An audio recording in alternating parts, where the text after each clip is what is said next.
To edit an existing sketch is nice and simple as well. So say I have this drawn line here, I can just tap to select the line, and I see it coming in this light blue color here, and that's just indicating to me that it has been highlighted or selected. And from this I can tap and drag on either arrow I'm seeing in the center here. So this arrow here will pull in the horizontal direction, for example, and just the same, the other arrow will pull in the vertical direction. And if I'd like to move in, say, both the horizontal or the vertical at the same time, I can just tap and drag that circle in the middle there and move this wherever I'd like. Similarly, if I tap to select either endpoint of the line, I can edit the location of that as well. So I can move that horizontally, vertically, or both horizontally and vertically. And I can do the same on either endpoint there. And I'll just grab this line and delete. Very similar when working with circles and arcs. So if I were to draw out a circle here, again, tap to select my circle, and I have the radius control with the arrows, so I can drag in either direction to change my radius value here.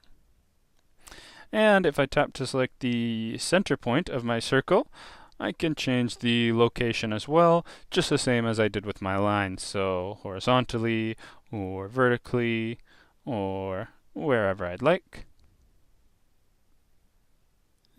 And an arc would work just the same. So again, I will delete this circle, and let's just draw out an arc.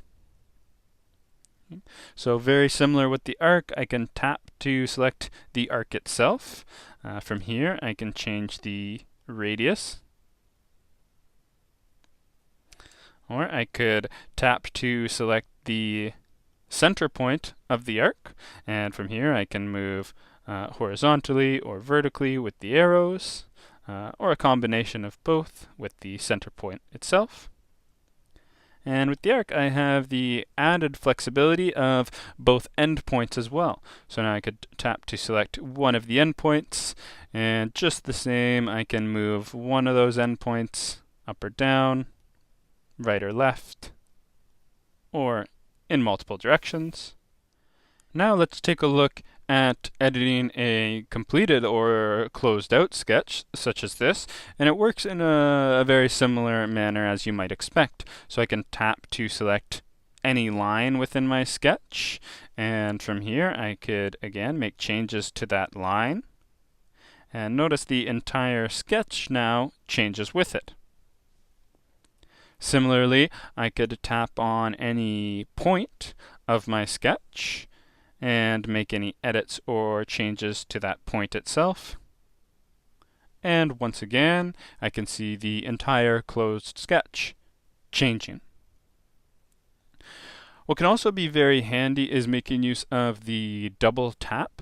So say I wanted to select not just one point on my sketch here, but every point. If I would just double tap on one of the points, it's actually kind of like a select all, and we can see now it's highlighted all of my sketch points. And why that might be useful is now if I were to move, since I have all sketch points selected, it's actually going to move my entire sketch here. Same idea with the line. If I did a double tap of a line, it's highlighting and selecting all lines, and just the same, it's going to move my entire sketch.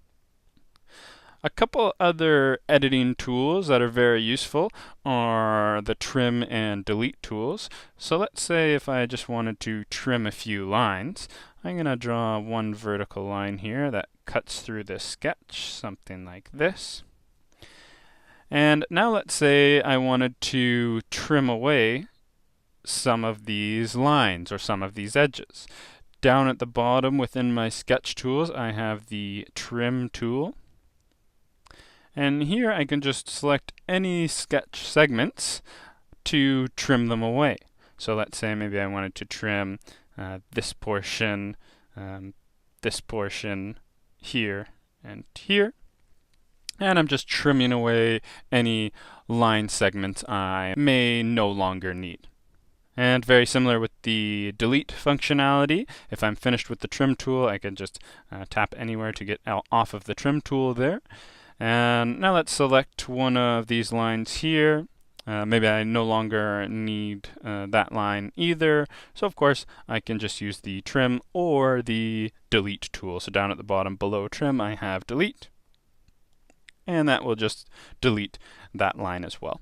So now that we've learned the basics of editing sketches within Shapr3D, in the next few lessons, we're going to learn about using guidelines and primitives, and then we're going to come back to this closed out sketch and see how we can really finish it off by using dimensions and constraints.